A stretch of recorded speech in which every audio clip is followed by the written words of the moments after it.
आदरणीय बहनों भाइयों नमस्कार। मैं पंडित दिनेश नारायण पांडे आध्यात्मिक वेदांग ज्योतिष के ग्रहवाणी यूट्यूब चैनल पर आपका हार्दिक अभिनंदन करता हूं, स्वागत करता हूं। एक बार प्रेम से बोलिए जय माता दी। बहनों भाइयों, आपका प्रेम, आपका स्नेह, आपकी श्रद्धा, आपकी आस्था, इसको देख करके मेरा हृदय इतना आनंदित रहता है। आप मुझसे बात करते हैं, पूरी श्रद्धा के साथ बात करते हैं, मुझे बहुत अच्छा लगता है। और ऐसा लगता है कि भारत में अभी धर्म की कमी नहीं है, अथाह धर्म भरा हुआ है। व्यक्तियों के हृदय में आस्था विराजती है ईश्वर के प्रति, गुरुओं के प्रति। बहनों भाइयों, अगर जीवन में आर्थिक समस्याएं आ रही हैं, कारण कई हो सकते हैं। एक कारण ये भी है, इस पर भी जरा गौर करें। बहनों भाइयों, मार्कंडेय पुराण में कहा गया है कि जो घर की स्त्री है वो ग्रह लक्ष्मी कही जाती है, और ग्रह लक्ष्मी माता लक्ष्मी का 16वां अंश माना जाता है। हमारे समाज में, सनातन धर्म में स्त्री को बहुत सम्मान दिया गया, उनको लक्ष्मी और अन्नपूर्णा का रूप माना गया। और ये सत्य बात है कि महिलाओं की प्रसन्नता, उनका सहयोग और उनका समर्पण जब मिलता है तभी व्यक्ति धर्म, अर्थ, काम और मोक्ष को प्राप्त करने में सफल होता है। बहनों भाइयों, विष्णु पुराण में लक्ष्मी जी की अभिव्यक्ति 2 रूपों में की गई, श्री रूप में और लक्ष्मी रूप में।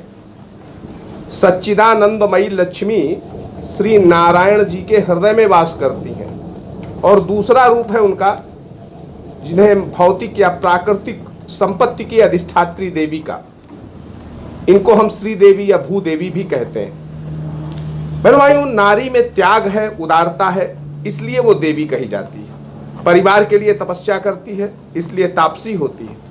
ममता है, माँ हो जाती है, वो ममता के कारण माँ कही जाती है। और क्षमता है, इसलिए शक्ति का रूप माना जाता है। किसी को किसी प्रकार की कमी नहीं रहने देती, इसलिए वो अन्नपूर्णा मानी जाती है। स्त्री महान है, और हमारे धर्मशास्त्र कहते हैं यत्र नार्यस्तु पूज्यन्ते रमन्ते तत्र देवता। जहाँ नारियों का सम्मान होता है, उनको सम्मान दिया जाता है, पूजा की जाती है, ऐसा समाज, और ऐसे समाज में देवता वास करते हैं, यानी माता लक्ष्मी की विशेष कृपा ऐसे परिवार को मिलती है। महाभारत में विदुर जी ने भी कहा कि घर को उज्जवल करने वाली और पवित्र आचरण वाली महाभाग्यवती स्त्रियां पूजा करने योग्य हैं, सत्कार करने योग्य हैं, क्योंकि वो घर की लक्ष्मी मानी जाती हैं। बहनों भाइयों, जिस घर में ग्रह लक्ष्मी प्रसन्न और खुशहाल रहेगी, उस घर में देवी लक्ष्मी की कृपा सदैव बनी रहती है। और इसके लिए आपको कुछ विशेष करने की जरूरत नहीं है। प्रत्येक बुधवार या शुक्रवार के दिन ग्रह लक्ष्मी को वस्त्रादि भेंट करें। अब आप बहन को भी कर सकते हैं, बुआ को भी कर सकते हैं, माता को भी कर सकते हैं, किसी सुहागन स्त्री को भी आप को दान दे देना चाहिए, वस्त्रादि का दान करना चाहिए। दूसरा है, आभूषण के बिना किसी देवी शक्ति का पूजन संपन्न नहीं माना जाता है। आभूषण देवी को बहुत प्रिय है, तो आप जब कभी मौका मिले तो अपनी ग्रह लक्ष्मी को आभूषण आदि प्रदान करें। सुहाग सामग्री, सिंदूर, बिंदी, चूड़ी, इनको भी अगर आप उपहार में देते हैं तो इसका भी बहुत श्रेष्ठ परिणाम आपको मिलता है, माता लक्ष्मी की कृपा मिलती है।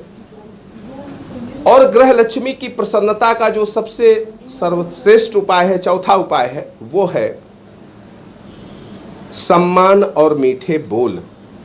आप अपनी ग्रह लक्ष्मी को सम्मान दें, मीठे वाणी से उनको प्रसन्न रखें, कटु भाषा उनके लिए इस्तेमाल ना करें। अगर 4 उपहार आप अपनी ग्रह लक्ष्मी को देते हैं तो घर में प्रेम और आनंद भर जाएगा। आपके यहाँ आर्थिक अभाव नहीं रहेगा और माता लक्ष्मी की सदैव कृपा आपको मिलेगी। आप सुखी रहें, समृद्ध रहें। और इस बात को आचरण में उतारने का प्रयास करें, निश्चित माता लक्ष्मी की कृपा आपको मिलेगी।